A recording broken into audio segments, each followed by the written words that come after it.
Hello guys! Ito na nga ang aking banana bread. Ayan oh.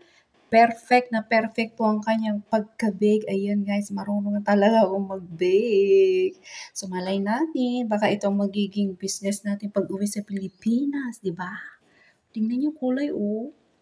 Ayan, yung gamit ko pong saging, ito yung saba guys.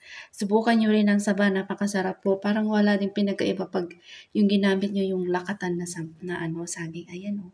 Ang ganda, ang ganda. Kasing ganda na nag-bake. Yan, yun lang po. Maraming salamat. Kain tayo.